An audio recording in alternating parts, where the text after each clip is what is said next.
माझ्यापासून जरा लांबच राहत जा। तुझ्या कपाळी कुंकू आहे नरसिंहाच्या नावाचं। कुठल्याही परपुरुषाचा विचार जरी मनात आला ना तरी त्या कुंकवाचा रंग फिका होतो। साहेब एक फोन करू दे ना साहेब। अहो काय करताय? नेहमीसारखी कामं सांगा ना मला। असं म्हणून माझी नोकरी घालवायची का? माझ्या बाबांना अहो म्हणण्याचा अधिकार फक्त माझ्या आईला होता। तिथून निघण्याआधी एकदा जानकीचं सुख डोळे भरून बघावं असं वाटतं बघ। तू आधीही मोलकरीण होतीस आणि पुढेही मोलकरीणच राहणार आहेस। इकडे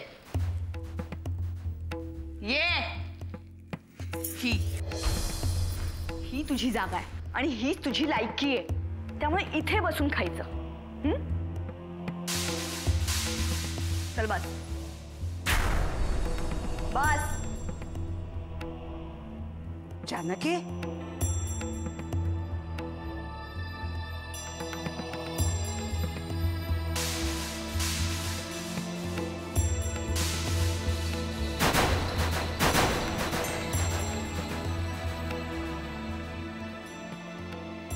अहिल्या, अशी वागणूक आपण आपल्या घरातल्या नोकर माणसांना सुद्धा देत नाही। जानकी तर या घरची सून आहे। आत्याबाई, तुम्ही रस्त्यावरचा चिखल घराला रंग म्हणून फासताय। हिची लायकी तरी आहे का या घरची सून? अहिल्या, इथे आपण कुणाच्या लायकीबद्दल न बोललेलंच बरं, कारण तुझ्याबद्दल बोलायची वेळ आली ना अशा काही गोष्टी बोलायला लागतील ज्या बोलणं मला आवडणार नाही आणि ऐकणं तुलाही आवडणार नाही। जानकी उचल, प्लेट उचल।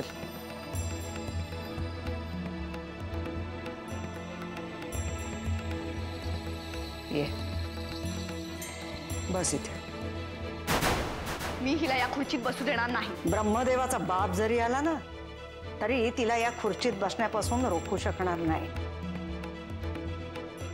तुला शेवटचं सांगतेय, या घरातल्या कर्त्या पुरुषाच्या पत्नीची या घरात ही जागा आहे आणि हे मला पुन्हा सांगायला लावू नकोस। अच्छा, म्हणजे हीच जर का कर्ती स्त्री आणि घरातली मोठी सून असेल तर माझ्या कमरेच्या चावे तुम्ही हिलाच द्याल। बरं झालं तूच आठवण केलीस ते। आणि त्या चाव्या इकडे। आता तो मान जानकीचा आहे। मी हिला चाव्या देणार नाही। या घराची हीच परंपरा आहे। खड्ड्यात गेली तुमची परंपरा। दरवेळी तुम्ही काहीतरी बोलायचं आणि प्रत्येकाने ऐकून घ्यायचं असं होणार नाही। तुला ऐकावंच लागेल। का? हा हक्क तुम्हाला कोणी दिला?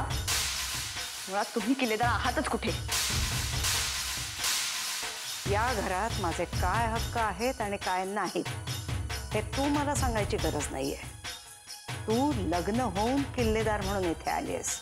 मी जन्मापासून किल्लेदार आहे, कळलं?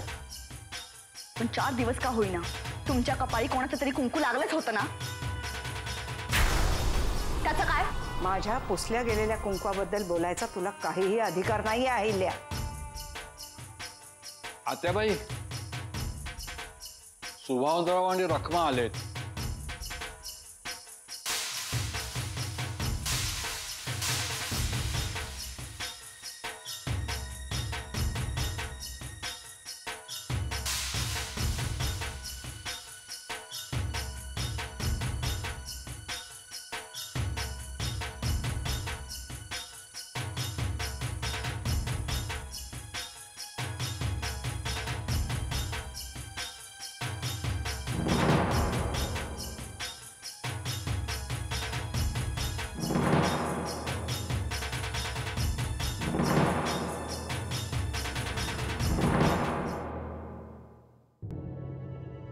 आत्ता जे काही झालं त्याच्याकडे लक्ष द्यायचं नाही.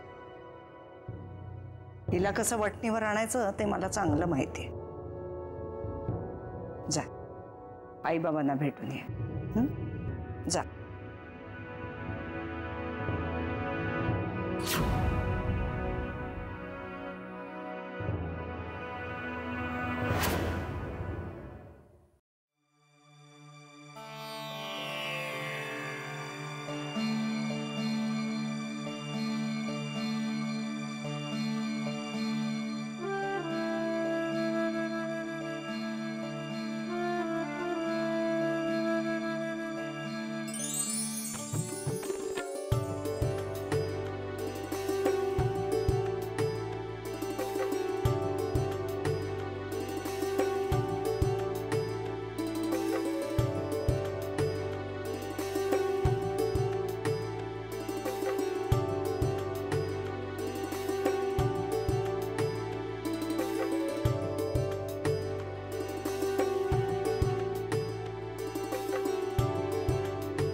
काय ग पोरी, रडली बिडलीस का काय? नाही. हे रखमे, अगं काहीतरी काय विचारतेस? अगं सासर वासनीच्या डोळ्यात पाणी येणार नाही, मग आणखी कुणाच्या येणार? रखमे, माहेरची माणसं पाहिली की हमखास पाणी येतच. खरं सांग, सुखात आहेस ना ग तू? हे रखमे, अगं बस कर तुझ्या निस्त्या चौकशा. अगं माझी पोर सुखात नसती तर ही अशी उजळून निघाली असती का? ये गणा, गण्या, आता तू ताई बरोबर राहायचं, त्याकरता तिची काळजी घ्यायची. आणि आपलं सुगीचे दिवस आले ना की तू गावाला यायचं. पुरा याळेला बघ शेतात कसा सर्ग उभा करतो ते.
गुन्हा पडवला तरी गुन्हा कबूल करत नाहीस.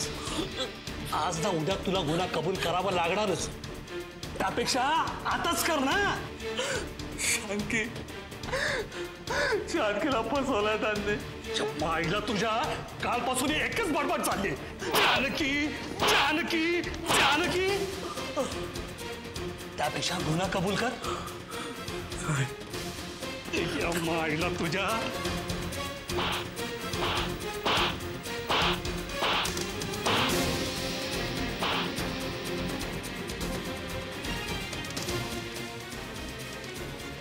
बोल, कोणी खून केला?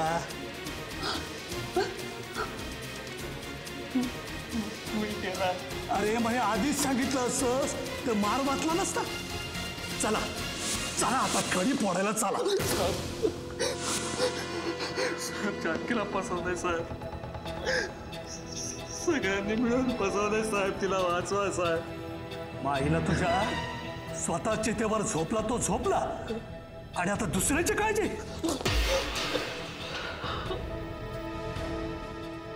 जानकी जानकी.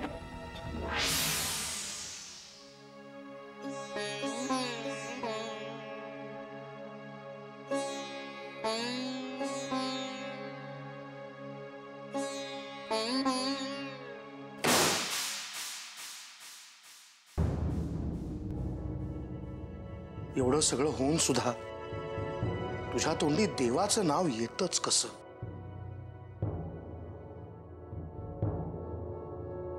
कारण त्या देवाला माहिती आहे माझं मन स्वच्छ आहे. मग त्या देवाला हेही माहित असेल की राजन कुठे आहे.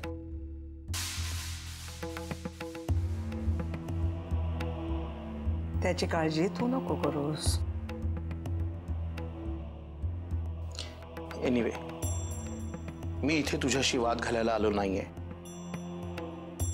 तुला एवढंच सांगायला आलोय की मी काही दिवसांसाठी रमावतीला चाललोय. का? कारण कंटाळा आलाय मला या घराचा, या घरातल्या माणसांचा. खरं खुरं हेच कारण आहे का राजनला शोधायला निघालायस? समजा राजनला शोधायला निघालो असलो तर रमावतीला जाऊ नकोस. तो जिथे कुठे आहे तिथे सुखरूप आहे. तू असं बोलतेस जणू काही रोज फोनवर बोलतेस तू त्याच्याशी. वामन, हे सगळं जर तू जानकीच्या सुखासाठी करत असशील तर इथे घरात राहून तुला तिला जास्त मदत करता येईल. म्हणजे तुझ्या बायकोला शांत ठेवून. आता थोड्या वेळापूर्वीच तिने काय तमाशा केला तू ऐकला नाहीस का? जाऊन विचार ना तिला.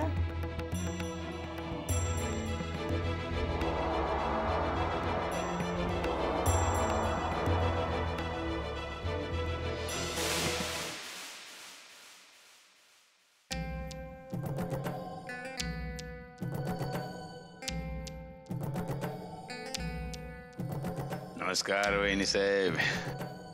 रात्री झोप लागली का? नाही म्हणले दादासाहेब हल्ली थकले म्हणून विचारले. काही गरज पडली तर बोलवा आम्हाला. तुमच्या सगळ्या शंकांचं निरसन करू आम्ही. काय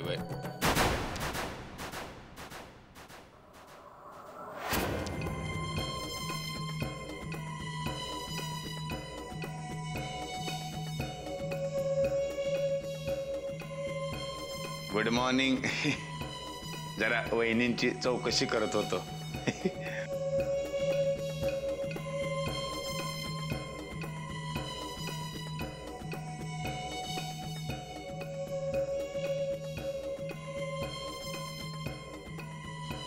बघितलं का वहिनी, या असं आहे आमचे दादा एकदम कामात बिझी. वेळच नाही त्यांच्याकडं. पण आपल्याकडे मुबलक वेळ आहे बरं का, एकदम मुबलक. काही बी काम असलं तर जरा बिन बोबाट सांगायचं. एकदा आपली तुमची सेवा करायची संधी द्या.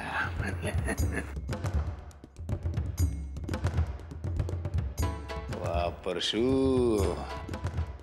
रणांगणामध्ये आता लई धुरळा ओढणार आहे. फक्त मैदानावर उभं राहायची गरज आहे.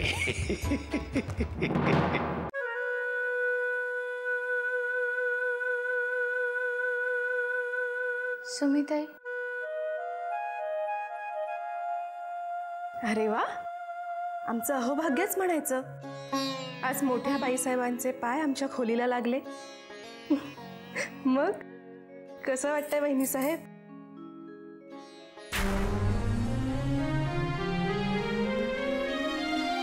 जानकी,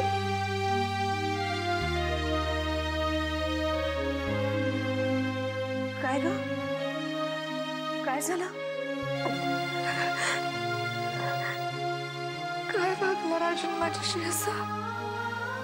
का नाही आला तो? का चिडकारलं तुम्ही मला? हे बघ जानकी, राजनचा विषय आता सोडून दे आणि एक गोष्ट लक्षात ठेव, जे काही होतं ना ते चांगल्यासाठीच होतं. आता राजनचीच बुद्धी भ्रष्ट झाली, त्याला कोण काय करणार, नाही का? पण त्याची शिक्षा मला का? त्यात शिक्षा काय? आणि तुझं कुठे काय वाईट झालंय? उलट राजननी तुला नाकारून त्याच्या दाराशी आलेल्या लक्ष्मीला लाथाडलंय. आणि मी असंही ऐकलंय की मोठ्या भाऊजींनी त्याला शोधायला जी माणसं पाठवली होती त्यांनाही त्यांनी खूप मारझोड केली.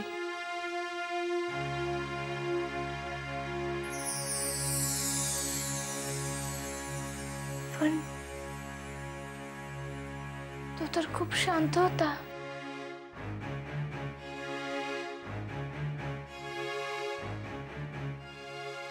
मी तुला म्हटलं ना जानकी, ज्याची बुद्धी भ्रष्ट होते ना त्याच्या हातून चुका होतातच.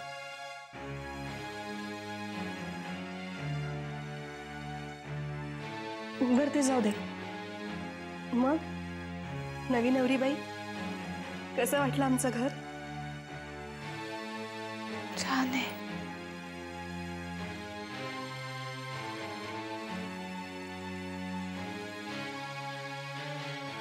दिवे लावायची वेळ झाली, मी जाऊ? नाही, मला माहितीये नव्या नवरीला दुसऱ्या दिवशी खूप प्रश्न विचारले जातात, पण घाबरू नकोस, मी तुला काही विचारणार नाही. दिवे लावायला जाते.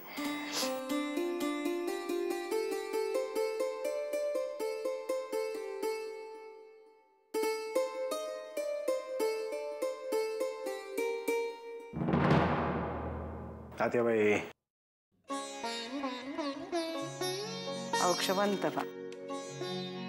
तात्याबाई, रमावती मतदारसंघाचं उमेदवारीचं तिकीट पुन्हा एकदा माझ्या नावाने जाहीर झालंय. अरे वा, छान. उद्यापासून नवसाईला नारळ फोडूनच प्रचाराला धूमधडाक्यात सुरुवात करतो. आता तुझ्या विजयाचा रथ कोणी रोखू शकत नाही, पण जिच्यामुळे तुला जगण्याचं हे अभेद्य कवच मिळालं तिला विसरू नकोस. प्रचाराला तिला बरोबर घेऊन जा. तात्याबाई, अरे ती सगळ्या उमेदवारांची नावं जाहीर झाली, नवीन तयार झालेल्या मतदारसंघाची सुद्धा. निवडणुका 20 दिवसावर आलेल्या आहेत, नावं जाहीर होणारच. मग माझ्या तिकिटाचं काय? पक्षश्रेष्ठींचा निर्णय महत्वाचा ठरला. अहिल्या, त्यांनी तुला पुढची 5 वर्ष कार्यकर्ती म्हणून काम करायला सांगितलंय. मी आणि कार्यकर्ती म्हणून माय फूट. अहिल्या, ज्यांनीच मला तसं प्रॉमिस केलं होतं. तिकिटासाठी प्रयत्न करेन असं प्रॉमिस केलं होतं मी, आणि विश्वास ठेव, मी सर्व प्रयत्न केले. सरळ सरळ सांगा ना, प्रयत्न करण्याचं नाटक केलं होतं म्हणून. अहिल्या, तुझ्या जिभेचा पट्टा आजकाल फार सुटायला लागलाय. इतरांचं जाऊ देत, पण नरसिंह समोर बोलताना तरी जरा भान ठेव. नाही आत्याबाई, तिला जे बोलायचं आहे ते बोलू द्या. मला मान्य आहे तिच्यावर खरंच अन्याय झालाय. असा काय अन्याय झालाय तिच्यावर? आत्याबाई, मी तिला स्वप्न दाखवली होती पण त्याची पूर्तता मी नाही करू शकलो. मी अपराधी आहे तिचा. पाहिलंस? ह्याला मनाचा मोठेपणा म्हणतात. मला असल्या मोठेपणाचं अजिबात कौतुक नाही. यापुढे माझं काय करायचं ते मीच ठरवेन. काय करणार आहेस तू? विरोधी पक्षाला जाऊन मिळणार आहेस की अपक्ष म्हणून उभी राहणार आहेस? हे बघ, कुठेही गेलीस तरी हे लक्षात ठेव की आमचे आशीर्वादच तुझ्या पाठीशी असतील. म्हणजे कसं आहे अहिल्या, निवडणुकीसाठी खूप पैसा लागतो. जर आपल्या पक्षातर्फे तुला तिकीट मिळालं असतं तर कारखानदार, उद्योजक तुझ्या दिमतीला उभे केले असते. पण आता मी ती मदत तुला नाही करू शकणार. कारण खरंच अहिल्या, निवडणुकीसाठी खूप पैसा लागतो.